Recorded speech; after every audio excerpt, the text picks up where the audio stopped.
जी, तो हमें क्या-क्या चाहिए? हमें चाहिए एक पी, एक क्यू, ठीक है? बेसिक एक पी, एक क्यू, फिर उनके दरमियान उन दोनों को जोड़ने के लिए लॉजिकल ऑपरेटर एंड और फिर उन दोनों की नेगेशन नॉट, ठीक है? तो हम स्टार्ट करते हैं। मैंने आपको बताया था अगर पी और क्यू यानी दो प्रपोजिशन होंगे तो ये दो कॉलम हमने याद रखने होंगे, ठीक है? कैसे? कि पी जो होगा पहले दोनों ट्रू फिर दोनों फॉल्स और क्यू ट्रू फॉल्स, ठीक है? ये इस तरह का रिलेशनशिप है। अगर दो प्रपोजिशन है तो ये दो कॉलम हमने याद रखने हैं, true true false false true false true false.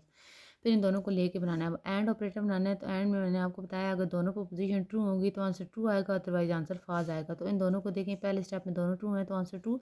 अगले स्टेप में देखें कोई भी जो है वो दोनों एट अ टाइम ट्रू नहीं है, तो दोनों एट अ टाइम ट्रू नहीं है, दोनों में से कोई एक भी एफ आ गया तो आंसर फॉल्स आएगा। तो यहाँ तो दोनों ही एफ हैं तो इसलिए आंसर फॉल्स। अब जो हमारे पास आ गया पी एंड क्यू, उसकी निगेशन लगानी है। निगेशन क्या होता है? नॉट। नॉट क्या होता है? उलट। अगर ये ट्रू है तो इसकी निगेशन फॉल्स होगी, अगर ये फॉल्स है तो इसकी निगेशन ट्रू होगी। तो इस तरह हमारे पास पहले ट्रू का फॉल्स और अगले फॉल्स का ट्रू आता जाएगा। अच्छा जी, तो नेक्स्ट क्वेश्चन है हमारे पास, construct the truth table of P imply Q and Q imply P. तो क्या है हमारे पास? This expression involve two variable P and Q and the operation implication and. अगर हम देखें इस क्वेश्चन को तो हमारे पास दो तरह के ऑपरेटर्स यूज़ हो रहे हैं। पी और क्यू तो दो प्रोपोजिशन है और ऑपरेटर दो तरह के हैं, एक पी इम्प्लाई क्यू और एक क्यू इम्प्लाई पी में एक एरो है यानी इम्प्लीकेशन वाला ऑपरेटर है, और फिर इन दोनों को जोड़ने के लिए एंड ऑपरेटर यूज़ हुआ है, ठीक है? तो इन दोनों को जो है वो सॉल्व करते हैं। मैं आपको साथ साथ ये करवाती हूँ यहाँ पे। देखिए मैंने आपको कहा है कि सबसे पहले हमें क्या चाहिए? एक पी और एक क्यू चाहिए, एक पी और एक क्यू चाहिए।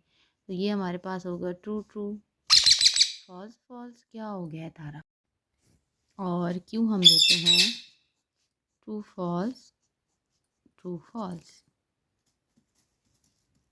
ठीक है?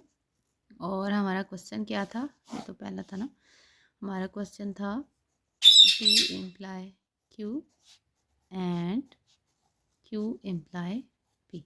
तो सबसे पहले हमें एक ये पेयर चाहिए, एक ये पेयर चाहिए, और तब हम दोनों को कंबाइन कर पाएंगे। तो हम लिखते हैं पी इम्प्लाई क्यू। तो पी इम्प्लाई क्यू में क्या था? अगर दोनों ट्रू होंगे तो भी आंसर ट्रू आएगा, अगर दोनों फॉल्स होंगे तो भी आंसर ट्रू आएगा।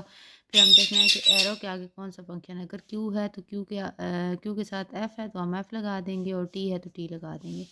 सिमिलरली क्यू इम्प्लाई पी हमें चाहिए तो इसमें दोनों ट्रू हैं तो ट्रू, दोनों फॉल्स हैं तो भी ट्रू। अब हम पी पे हमारा एरो एंड हो रहा है तो हम देखेंगे कि पी जो है वो क्या हमें दे रहा है आंसर। तो पी हमें ट्रू और फॉल्स आंसर दे रहा है तो हम इधर ट्रू और फॉल्स लिख देंगे। अब हमने इन दोनों को कंबाइन करना है।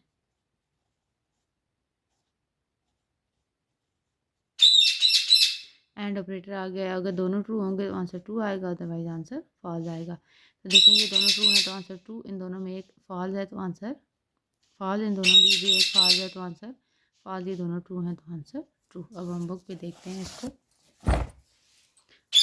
देखें इसके आंसर में इसने ट्रू और फॉल्स का लिखा हुआ है तो आखिर में आया ट्रू फॉल्स फॉल्स और ट्रू।